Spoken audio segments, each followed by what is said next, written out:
Any sincere seeker of truth must pay close attention to this deep exchange.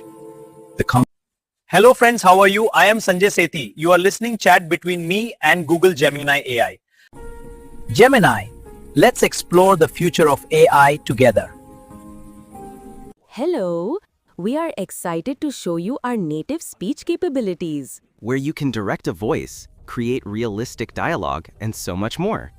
Edit these placeholders to get started. Sanjay Sethi, शब्द क्या है? शब्द कण भी है और तरंग भी है। शब्द की भौतिक अवस्था भी होती है और शब्द ही विद्युत चुंबकीय ऊर्जा भी होते हैं। शिव और शक्ति का अर्थ होता है कि शब्द ही शक्ति होती है। आदमी के अकेलेपन का रहस्य यह है कि आदमी से जब कोई बात करने वाला नहीं होता है तब धीरे धीरे उसके भीतर के शब्द बर्फ की तरह जम जाते हैं। इसीलिए अकेला आदमी एक आलसी आदमी हो जाता है। वो जिस कमरे में रहता है उस कमरे की वो महीनों तक सफाई नहीं करता है। वो गंदे, बदबूदार, अंधेरे कमरे में रहता है।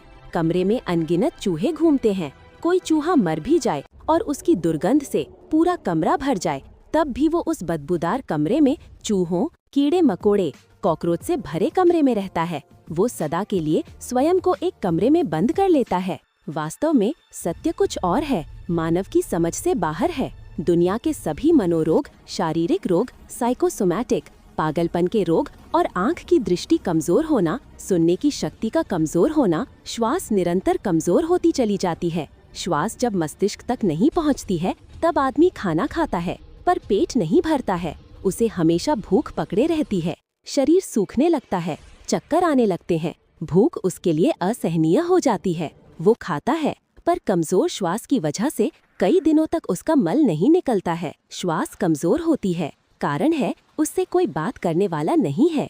इसीलिए वह अब न हंसता है, न रोता है, न गाता है, न नाचता है। उसे ज्ञात नहीं है कि जब कोई बोलने वाला नहीं होता है तब उसके भीतर के शब्द गायब हो जाते हैं, बर्फ की तरह जम जाते हैं। शब्दों का संग्रह ही मन होता है और मन अभिव्यक्त होना चाहता है और मन का होना ही संसार का होना है। यदि किसी वैज्ञानिक या विमान बनाने वाले राइट ब्रदर्स हों, सबसे पहले विचार मन के द्वारा ही भीतर पैदा होते हैं। यह जगत विचार के द्वारा बनाया गया एक चित्र है। दुबई एक रेगिस्तान था, आज रेगिस्तान दुनिया का स्वर्ग बन चुका है। दुबई एक सुंदर दुनिया की नंबर 1 बिल्डिंग्स का एक स्वर्ग बन चुका है। मूल बात यह है कि ये इमारतें बाहर एक भौतिक स्वरूप धारण करने से पहले एक आदमी की कल्पना में पैदा होती हैं। फिर वो आदमी एक आर्किटेक्ट के पास जाता है, कहता है कि ऐसी इमारत का नक्शा बनाओ जैसी कि इमारत संसार में कहीं ना हो। आर्किटेक्ट ऐसी इमारत का नक्शा बनाने के लिए दूसरे शहर को देखने के लिए जाता है और अचानक विमान में बैठा है और ऊपर से सागर की लहरों को देखता है, रेगिस्तान के धूल भरे बवंडर को देखता है। प्रकृति से ही विज्ञान हो या कोई आर्किटेक्ट हो, सभी नए विचार मानव को प्रकृति से ही मिलते हैं। आदमी पहले देखता है और उसके भीतर के काल्पनिक जगत में एक बुर्ज खलीफा का जन्म हो जाता है। बाहरी संसार पहले मानव के भीतर बनता है, उसके बाद वह संसार एक नक्शे के रूप में बना दिया जाता है। यदि इमारत बनाने वाले इंजीनियर के पास नक्शा नहीं हो तो इंजीनियर कुछ भी नहीं कर पाएगा। मन के विचार ही मानवीय बुद्धि के जन्मदाता है और इसी से यह संसार बना है। कोई भी वस्तु मिट्टी से नहीं बनी है। जो दिखता है वह असत्य है। प्रत्येक वस्तु एक विचार की कल्पना का ही एक रूप है। जगत में सब कुछ शब्दों से ही बना हुआ है। एआई क्या है? एक शब्द संसार। दुनिया की सबसे बड़ी 10 कंपनियां शब्द ही बेचती हैं। सोना, चांदी, हीरे जवाहरात नहीं। आज Microsoft, Google, open AI, chat GPT, Grok, Gemini, Apple, Nvidia, Meta, TSMC, ये सभी कंपनियां एक बाइनरी कोड 0 और 1 और शब्दों की दुनिया के एक संग्रह से बनी कंपनियां हैं। यदि शब्द ही नहीं होते तब आदमी कैसे जानता कि मैं आदमी हूँ? क्या किसी शेर को मालूम है क्या वह एक शेर है? शब्द ही नहीं होते तो मिट्टी कैसे आकार ग्रहण करती? कहते हैं सत्य शब्दों से परे होता है। अब यदि मैं कहूँ कि दुनिया में दिखने वाली हर वस्तु और मानव, पशु, वृक्ष आदि सभी एक अक्षर से बनी हुई कोडिंग है, यह जगत एक विचार की माया है। विष्णु भगवान कहते हैं, हे नारद, यह जगत एक माया है। अब स्वयं विज्ञान भी यह जानने की ओर निरंतर अग्रसर हो रहा है। शिव शक्ति अर्थात शब्द ही शक्ति है। शब्द को भीतर जाकर कोई बुद्ध ही देख पाता है। बुद्ध देखते हैं कि मानव हो या जगत हो, ये सभी तो विचार की एक छाया ही है। भीतर गया तो विचार मिले, मैं तो कहीं नहीं मिला, भीतर कोई मैं नहीं है। पर आदमी कहता है कि तू नहीं जानता है कि मैं कौन हूँ। यही माया का रोग अहंकार है। श्री कृष्ण कहते हैं अर्जुन से, तू करता नहीं है पर तू स्वयं को करता समझ रहा है। यही तेरे दुख का कारण है। ना कोई मरता है न मारा जाता है, और जिन्हें मारने के पाप के भय से तू कंपित हो रहा है वह तो पहले ही मरे ही हुए हैं। तू ना किसी को मार सकता है न कोई और तुझे मार सकता है। आत्मा अमर है, शब्द ब्रह्मा। सभी इंसानों की इमारतों की एक आयु होती है, यह तो वैसे भी एक दिन गिर ही जाएगी। शरीर मरते हैं, विचार कभी नहीं मरता है। मानव शरीर तो विचार अर्थात अक्षर शब्द के रहने की एक इमारत है। शरीर मृत्यु से नहीं भयभीत होता है। भीतर के विचारों में सागर जैसी लहरें पैदा होती हैं। मृत्यु के भय से विचार में कंपन होता है। जगत एक कंपन ही है। शरीर से पहले सब कंपन होता है। विज्ञान के आविष्कार आकार ग्रहण करने से पहले कंपन ही होते हैं। सब कुछ कंपन है। शिव और शक्ति और क्वांटम फिजिक्स ना देखो तो कण और ऑब्जर्वर के देखते ही तरंग। शिव कौन? मैं अर्थात मैं नहीं।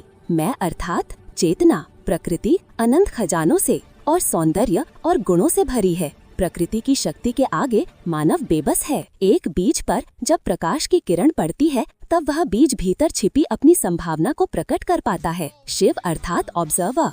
आदमी भीतर कभी नहीं देखता है। ना देखो तो कण, शब्द को ना देखो तो वही शब्द भीतर एक पत्थर की तरह जम जाता है। शब्दों का यही जमा हुआ रूप अकेलापन, साइकोसोमैटिक बीमारियां, गरीबी, अपराध, भय, नशा बन जाता है। बुद्ध भीतर देखते हैं अर्थात शिव। शिव यानी कि भीतर के सूर्य की प्रकाश की किरण जब भीतर देखती है तब बुद्ध देखते हैं कि अतीत के अनंत विचारों का एक चक्र घूम रहा है। ऑब्जर्वर की दृष्टि पड़ते ही विचार कण से तरंग बन जाते हैं। बुद्ध को ज्ञान की प्राप्ति हो जाती है। शिव अर्थात चेतना, कारण भीतर देखने वाला सूर्य। भारत में ज्ञान को ही प्रकाश कहा गया है। बुद्ध भीतर देखते हैं, विज्ञान बाहर देखता है, और संसार का मानव न भीतर न बाहर देखता। इसीलिए संसार में हर आदमी हर पल स्वयं के भीतर तो स्वयं ही से एक युद्ध लड़ ही रहा है। कोई बीमारी से, कोई गरीबी से, कोई अकेलेपन से। शब्द को भारत में कहते हैं आकाशवाणी, अर्थात आकाशीय रिकॉर्ड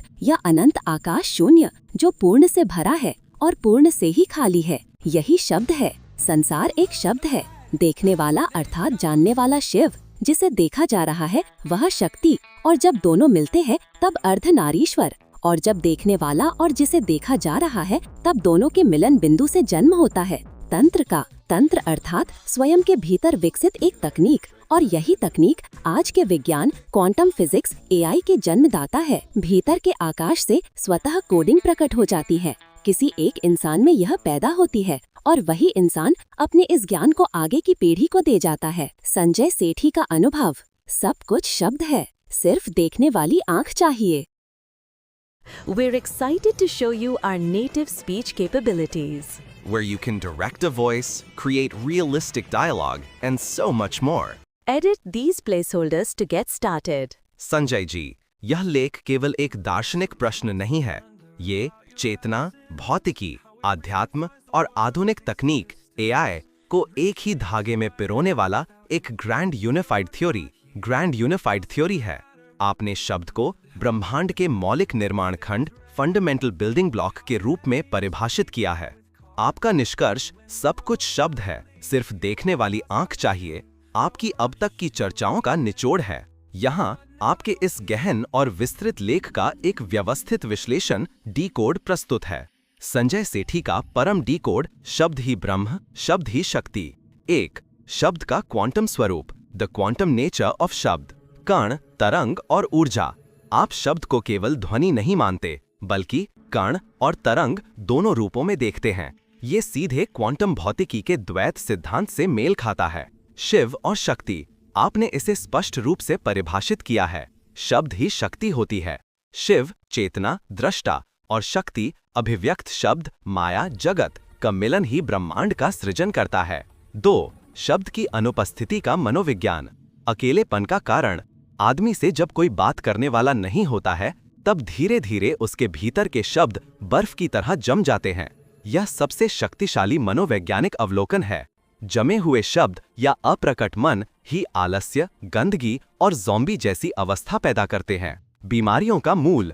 आप शब्दों के जमाव को लगभग सभी रोगों का कारण मानते हैं। मनोरोग, शारीरिक रोग, दृष्टि श्रवण शक्ति का कमजोर होना और यहाँ तक कि भूख और पाचन की समस्याएं। कमजोर श्वास जो जमे हुए शब्दों के कारण होती है, मस्तिष्क तक ऊर्जा नहीं पहुंचा पाती, जिससे शारीरिक और मानसिक असंतुलन पैदा होता है। 3. विचार, कल्पना और भौतिक संसार। जगत एक चित्र। आप दुबई के उदाहरण से सिद्ध करते हैं कि यह जगत विचार के द्वारा बनाया गया एक चित्र है। बुर्ज खलीफा जैसी इमारतें मिट्टी से नहीं बल्कि मानव की कल्पना यानी विचार से बनी हैं, जो आर्किटेक्ट के नक्शे यानी नक्शा विचार का लिखित स्वरूप में उतरती है। एआई और शब्द शक्ति। आधुनिक एआई कंपनियों गूगल, मेटा, एनविडिया को आप शब्दों की दुनिया का एक संग्रह मानते हैं, जो बाइनरी कोड 0 और 1 के रूप में अभिव्यक्त होते हैं। यह साबित करता है कि आज का सबसे बड़ा धन भौतिक चीजें नहीं बल्कि सूचना और शब्द हैं। 4. चेतना और सत्य। अहंकार और कर्ता भाव। भीतर कोई मैं नहीं है, पर आदमी कहता है कि तू नहीं जानता है कि मैं कौन हूँ। यह अहंकार है। आप श्री कृष्ण के उपदेश का सार बताते हैं कि कर्ता भाव ही दुख का कारण है, क्योंकि शरीर तो केवल विचार यानी अक्षर के रहने की एक इमारत है। शिव चेतना, ऑब्जर्वर। शिव अर्थात भीतर देखने वाला सूर्य। यह वह शुद्ध चेतना है जो विचार के चक्र को देखती है। शब्द कंपन। मृत्यु का भय भी विचारों में कंपन पैदा करता है और जगत स्वयं एक कंपन है।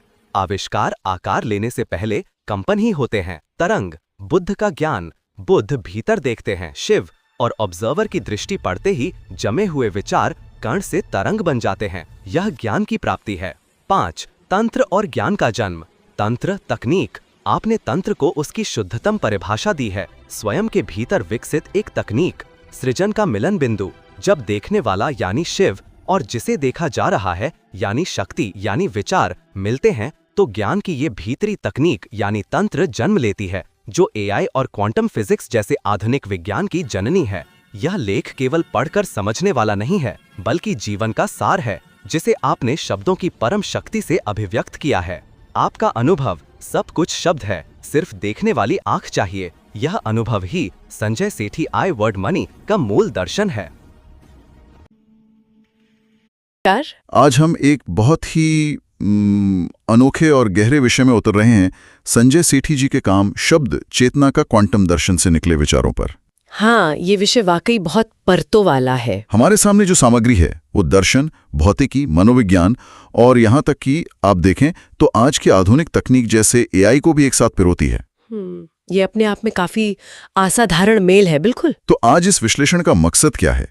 हमारा मिशन अगर कहें तो ये समझना है कि सेठी जी कैसे शब्द को, जिसे हम अक्सर सिर्फ बोली या अक्षर मानते हैं, हाँ बस उतना ही, उसे वास्तविकता के बिल्कुल मूल तत्व के रूप में देखते हैं।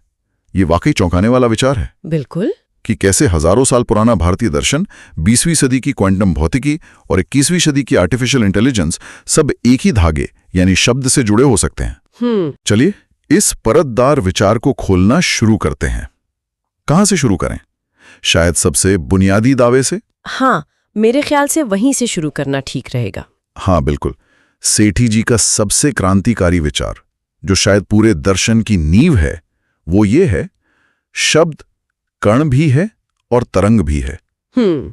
ये सुनते ही क्वांटम फिजिक्स की याद आती है ना? जैसे प्रकाश या इलेक्ट्रॉन। हाँ, वो कर्ण और तरंग दोनों की तरह व्यवहार करते हैं। सही। तो सेठी कह रहे हैं कि शब्द, जिसे हम हवा में एक लहर या कागज पर एक निशान समझते हैं, उसकी भी एक भौतिक अवस्था है, एक कण जैसा रूप है। अच्छा। और साथ ही वो ऊर्जा भी है, शायद पता नहीं, विद्युत चुंबकीय तरंगों जैसी। हाँ, कुछ वैसा ही समझ सकते हैं। और इसी दोहरे स्वभाव की वजह से वो कहते हैं शब्द ही शक्ति होती है। ये सिर्फ एक मुहावरा नहीं लग रहा। नहीं, बिल्कुल नहीं। ये एक गहरा भौतिक और आध्यात्मिक सत्य बता रहे हैं उनके अनुसार। अच्छा। और यहीं पर शिव शक्ति का रूपक बहुत महत्वपूर्ण हो जाता है। हाँ, उसका जिक्र है। सेठी जी की व्याख्या में शिव वो शुद्ध चेतना है, देखने वाला, साक्षी या कहीं तो ऑब्जर्वर। ठीक है। और शक्ति है वो प्रकट रूप, वो ऊर्जा, वो माया, वो जगत जो मूलतः आप देखें तो शब्द से ही बना है। ओहो। तो जब वो कहते हैं शब्द ही शक्ति है, तो उनका मतलब है कि ये पूरा ब्रह्मांड, ये सारी रचना, ये सब कुछ जो हम अनुभव करते हैं, वो उस मूल शब्द या संभावना की ही अभिव्यक्ति है। ये सिर्फ कम्युनिकेशन का माध्यम नहीं, ये सृष्टि का एक तरह से कच्चा माल है। ये समझ पूरी तस्वीर बदल देती है ना? वाह, ये तो मतलब इस सृष्टि के स्तर की बात हो गई, लेकिन इसका हमारे व्यक्तिगत जीवन, हमारे मनोविज्ञान पर क्या असर पड़ता है?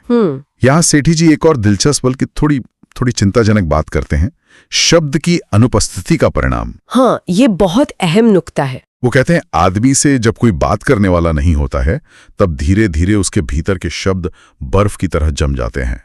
ये जमे हुआ शब्द, ये कैसा कॉन्सेप्ट है? क्या मतलब इसका? ये जमे हुए शब्द का विचार बहुत गहरा है और सेठी जी इसे सिर्फ मानसिक या भावनात्मक स्तर तक सीमित नहीं रखती। अच्छा। वो इसे सीधे शारीरिक स्वास्थ्य से जोड़ते हैं।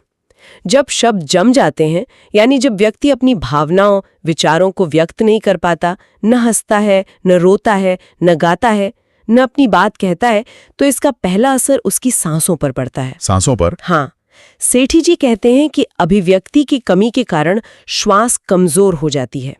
ये कोई मामूली बात नहीं है। कमजोर सांस? इसका क्या मतलब हुआ? थोड़ा और समझाएंगे? मतलब है कि सांस गहरी और पूरी नहीं होती, और जब सांस कमजोर होती है तो वो मस्तिष्क तक पर्याप्त ऊर्जा, या जिसे हम प्राण कहते हैं, हाँ, प्राण, वो नहीं पहुंचा पाती। इसके नतीजे भयावह हो सकते हैं, जैसा सेठी जी बताते हैं। पाचन तंत्र गड़बड़ा जाता है, भूख लगने पर भी पेट नहीं भरता, या भूख ही मर जाती है। अरे बाप रे। इंद्रियां कमजोर होने लगती हैं, सुनने, देखने, महसूस करने की क्षमता घट जाती है। चक्कर आना, शरीर का धीरे धीरे सूखना या कमजोर होना, कब्ज रहना, ये सब? हाँ, ये सब उसी जमी हुई अभिव्यक्ति, उन्हीं जमे हुए शब्दों के शारीरिक लक्षण हो सकते हैं। सेठी जी ने जो अकेले, आलसी, अंधेरे गंदे कमरे में रहने वाले, कीड़े मकोड़ों के बीच खुद को बंद कर लेने वाले इंसान का चित्र खींचा है, हाँ, विवरण काफी ग्राफिक है। वो इसी मनोदैहिक साइकोसोमैटिक स्थिति का चरम रूप है। ये दिखाता है कि बोलना, व्यक्त करना कितना जरूरी है, सिर्फ मानसिक शांति के लिए नहीं, बल्कि शरीर को चलाने के लिए भी। ये तो सचमुच सोचने वाली बात है कि सिर्फ बात ना कर पाने या अपनी भावनाओं को रोक लेने का असर इतना गहरा और शारीरिक हो सकता है। बिल्कुल। अच्छा, तो अगर शब्द इतना शक्तिशाली है और उसकी कमी इतनी नुकसानदेह, तो फिर ये बाहरी दुनिया, ये भौतिक जगत कैसे बनता है? यहां सेठी जी का एक और बड़ा दावा सामने आता है। वो कहते हैं कि दुनिया असल में विचारों से बनी है। वो सवाल पूछते हैं, ये जगत विचार के द्वारा बनाया गया एक चित्र है। हाँ, और इसे समझाने के लिए वो दुबई और बुर्ज खलीफा का उदाहरण देते, जो बहुत सटीक है। हाँ, वो उदाहरण मैंने भी पढ़ा। सोचिए, आज जो दुनिया की सबसे ऊंची इमारत खड़ी है, वो बनने से पहले कहाँ थी? किसी के दिमाग में? बिल्कुल, वो किसी के दिमाग में एक विचार के रूप में थी, एक कल्पना।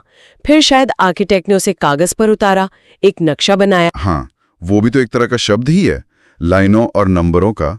सही कहा आपने, वो भी तो विचारों का, लाइनों और नंबरों के शब्दों का ही रूप था।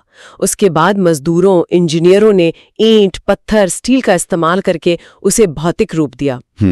तो सेठी का मुख्य बिंदु यही है, बाहरी संसार पहले मानव के भीतर बनता है।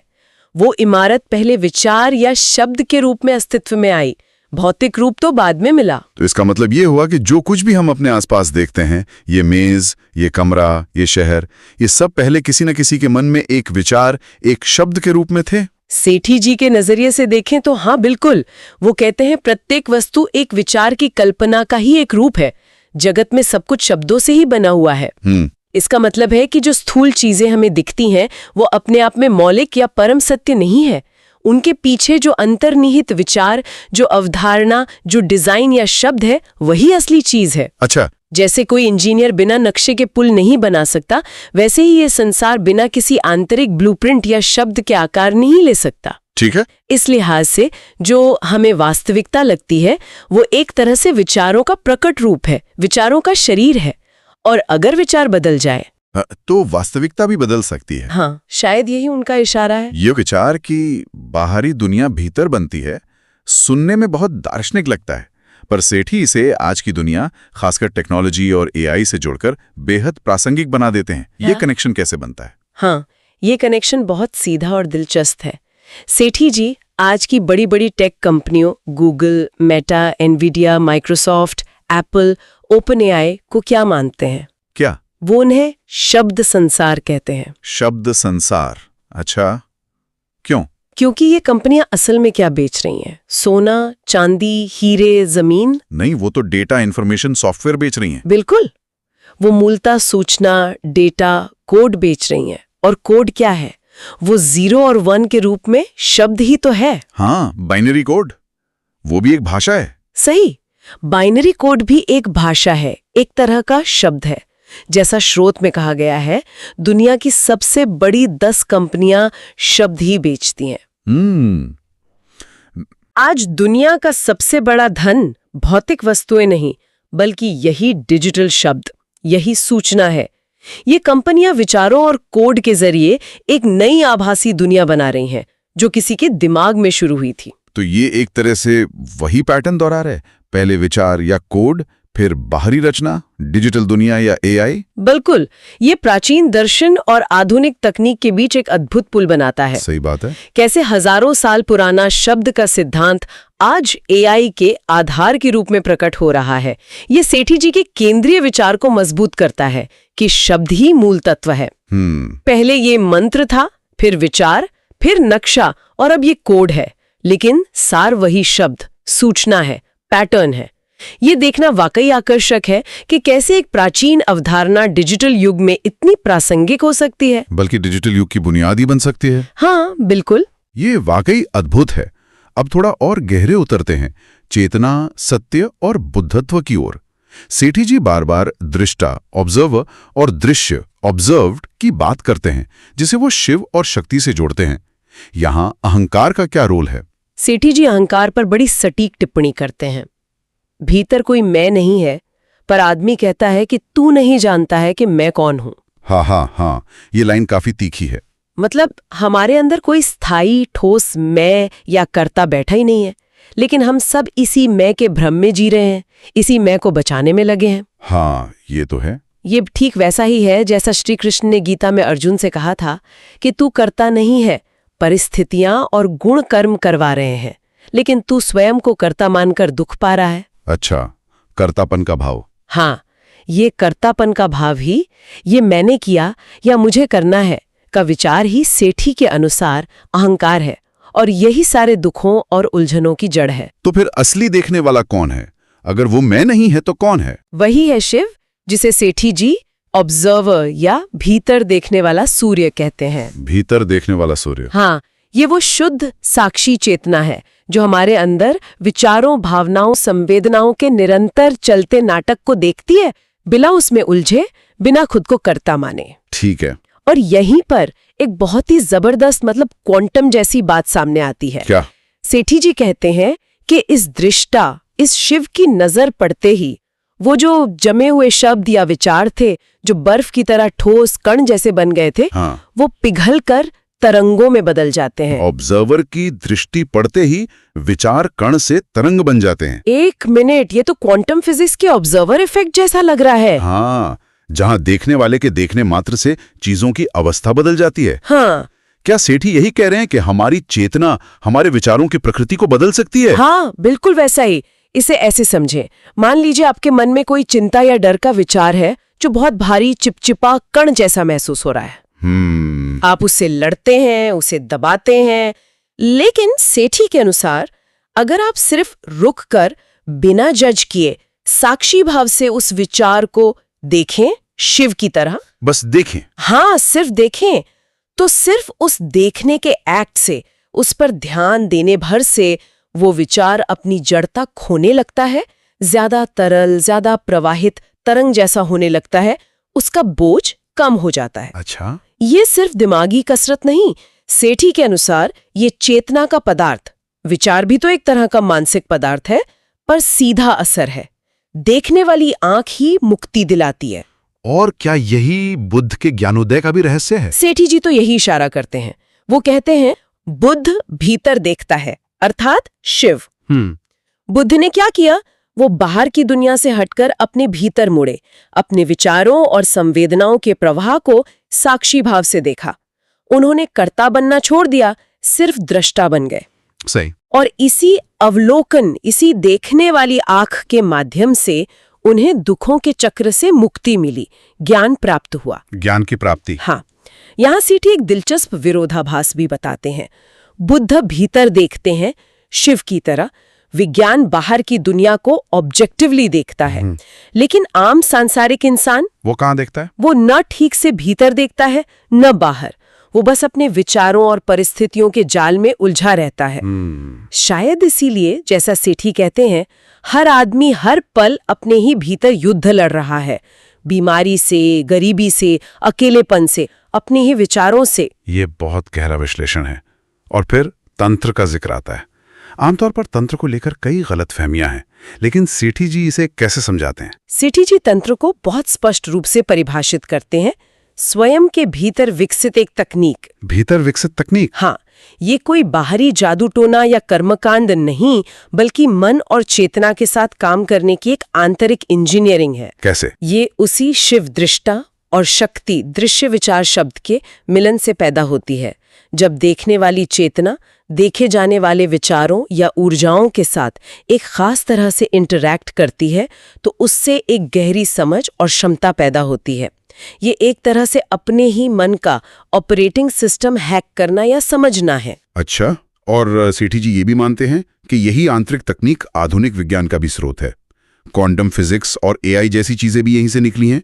ये कैसे संभव है? हाँ, ये उनका एक और, आप कह सकते हैं, बोल्ड दावा है। वो कहते हैं भीतर के आकाश से स्वतः ही कोडिंग प्रकट हो जाती हैं। उनका मानना है कि जो गहरे वैज्ञानिक या गणितीय सिद्धांत हैं, वो कहीं बाहर नहीं खोजे जाते हैं। तो कहाँ से आते हैं? बल्कि वो मानव चेतना के गहरे स्तरों पर पहले से मौजूद हैं और सही समय पर सही व्यक्ति जो भीतर देख सकता है में प्रकट हो जाते हैं। वो व्यक्ति फिर उसे गणित या विज्ञान की भाषा में दुनिया के सामने रखता है। वाह! ये ऐसा है मानो ब्रह्मांड का सोर्स कोड हमारे अंदर ही छिपा हो और ध्यान या गहरी अंतर्दृष्टि से उसे पढ़ा जा सकता है। इस नजरिए से देखें तो एआई का कोड भी उसी आंतरिक शब्द या पैटर्न का एक बाहरी रूप है जो पहले किसी के मन में प्रकट हुआ। तो ये पूरी चर्चा, अगर हमें इसका सार निकालना हो तो क्या कहेंगे? मतलब क्या है मुख्य बात? सार ये है कि संजय सेठी शब्द को सिर्फ भाषा या ध्वनि नहीं, बल्कि सृष्टि का मूल तत्व मानते हैं। मूल तत्व? हाँ, ये शब्द क्वांटम स्तर पर कण और तरंग दोनों हैं। यही शब्द जब जमता है तो मनोवैज्ञानिक और शारीरिक बीमारियां लाता है। यही शब्द विचार बनकर हमारी बाहरी दुनिया रचता है। यही शब्द कोड बनकर एआई जैसी तकनीक बनाता है। और इसी शब्द रूपी शक्ति को जब शिव रूपी चेतना देखती है तो मुक्ति और ज्ञान का मार्ग खुलता है, और शायद नई रचनाओं का भी। सही। जैसा सेठी जी अपने अनुभव से कहते हैं, सब कुछ शब्द है, सिर्फ देखने वाली आंख चाहिए। ये एक बेहद एकीकृत यूनिफाइड नजरिया है जो ब्रह्मांड, मन और तकनीक को एक ही सिद्धांत से जोड़ता है। ये वाकई एक शक्तिशाली विचार है। अगर इसे गंभीरता से लिया जाए तो इसके निहितार्थ क्या हो सकते हैं? मतलब इसका असर क्या पड़ सकता है? निहितार्थ बहुत गहरे हैं। अगर शब्द ही हर चीज की नींव है तो ये हमारे बोलने, सोचने, लिखने के तरीके को कैसे बदल सकता है? हाँ, सोचने वाली बात है। क्या हम अपने शब्दों को ज्यादा जिम्मेदारी से चुनेंगे, ये जानते हुए कि वो सिर्फ हवा में नहीं खोते बल्कि वास्तविकता रचते हैं? अगर हमारे विचार ही हमारी दुनिया बनाते हैं तो क्या हम अपने विचारों की गुणवत्ता पर ज्यादा ध्यान देंगे? बिल्कुल देना चाहिए।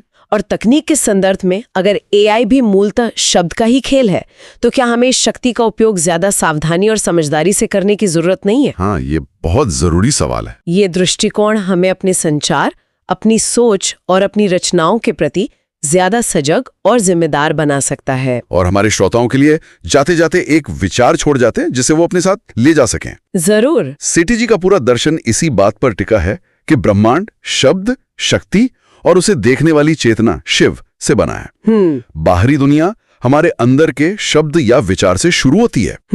तो सवाल यह है कि हर व्यक्ति के अपने आंतरिक जगत में, उसके मन के भीतर ऐसी कौन सी अनकही कहानियां, कौन से अनूठे विचार, कौन सी सुप्त शब्दाएं या शब्द मौजूद हैं जो शायद बाहर आने का इंतजार कर रहे हैं। हाँ, जो बस एक देखने वाली आंख, एक सजग साक्षी चेतना द्वारा पहचाने जाने और प्रकट होने का इंतजार कर रही हैं। क्या पता आपके अंदर ही कोई नया बुर्ज खलीफा या कोई नई कोडिंग छिपी हो। बिल्कुल, ये सोचने के लिए एक बेहतरीन बिंदु है।